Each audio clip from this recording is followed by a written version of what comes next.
Hello, welcome to my channel. My name is Lizzie, and for today's video we are talking about Bite. This is a 2019 vampire film that follows the story of Laurel, a transgender teenage girl who's spending the summer in Los Angeles, who has to fight for her life after she falls in with a group of queer feminist vampires. So obviously, we are continuing on with watching queer horror films, and this film came up on almost every single list that I found when looking up films to watch, and I had to just watch this one. You know I love a good vampire film. Now, initially going into this film, I was a little hesitant, giving the topic matter of this film and the fact that I feel like that's something that needs to be handled with care, and I was pleasantly surprised by this film. Now, our main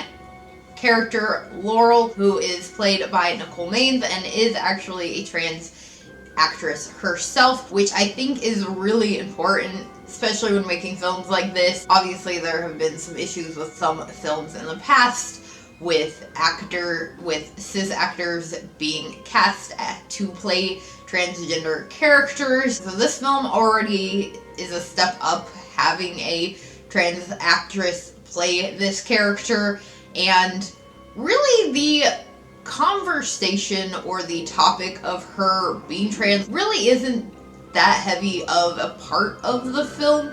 It is obviously important, but it's not something that they necessarily throw in your face, and I mean that in the sense, and I kind of talked about it in my review for What Keeps You Alive, is that it's not something that they are going like, look at us, we're, you know, representation, clap, clap, clap, which of course I feel like is a really big issue in Hollywood, especially when it comes to trying to make inclusive content. You have these creators, writers, directors, what have you, that really seem like they are just looking for praise for including those types of characters in their film. And this film, if you didn't know going in and maybe weren't able to kind of pick up on the subtle cues about it, you may not know that she is.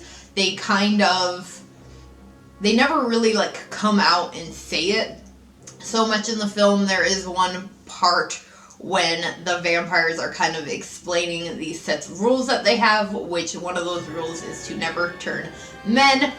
She says, well, what about me? And the ringleader of the pack, Duke, who we'll talk about, she says, it never even crossed my mind, which I loved that, and just kind of loved the little bit of subtleties in this film. This film is written, directed by a man.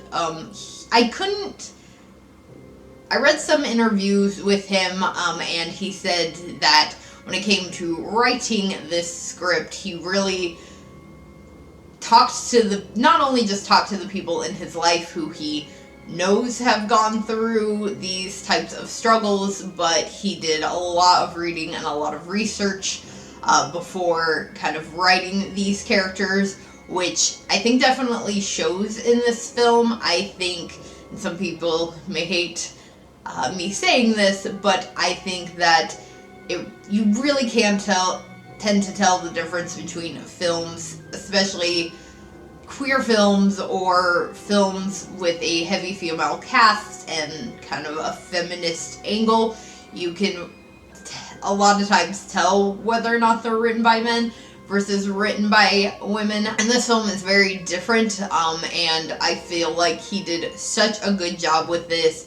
The characters are all really well done and generally all really likable, and I loved this cast, and I love the dynamic of this film just in general with this like queer feminist group of vampires, and they tackle some pretty serious subjects. Our kind of ringleader of the group, Duke, she tells her story of being turned into a vampire by a man who used his glamour powers to manipulate her, and even though she herself is a lesbian, this man manipulated her and used his power to turn her into one of his wives, as well as other women. And that is what led her to forming this group of women-only vampires with these rules where they don't glamorize other vampires and they, like I mentioned, don't ever turn any men. And obviously it's a very sad backstory, but it's realistic. Like, the character, even though this is set in the world of vampires, these characters' backstories and what they have gone through are very realistic to the struggles that women face in the real life and in the real world. And I thought that it was written very well and handled very well, and I was pleasantly surprised. And it was just a really good film, and I loved the Duke character. I mean, the actress that plays her is gorgeous, but I just, loved her as a character in general. All the actors in this did really well. There were a few kind of, cheesy moments, cheesy lines. Some of the acting gets a little B-movie at moments. Generally, everybody did a really, really good job, and it wasn't too overly cheesy.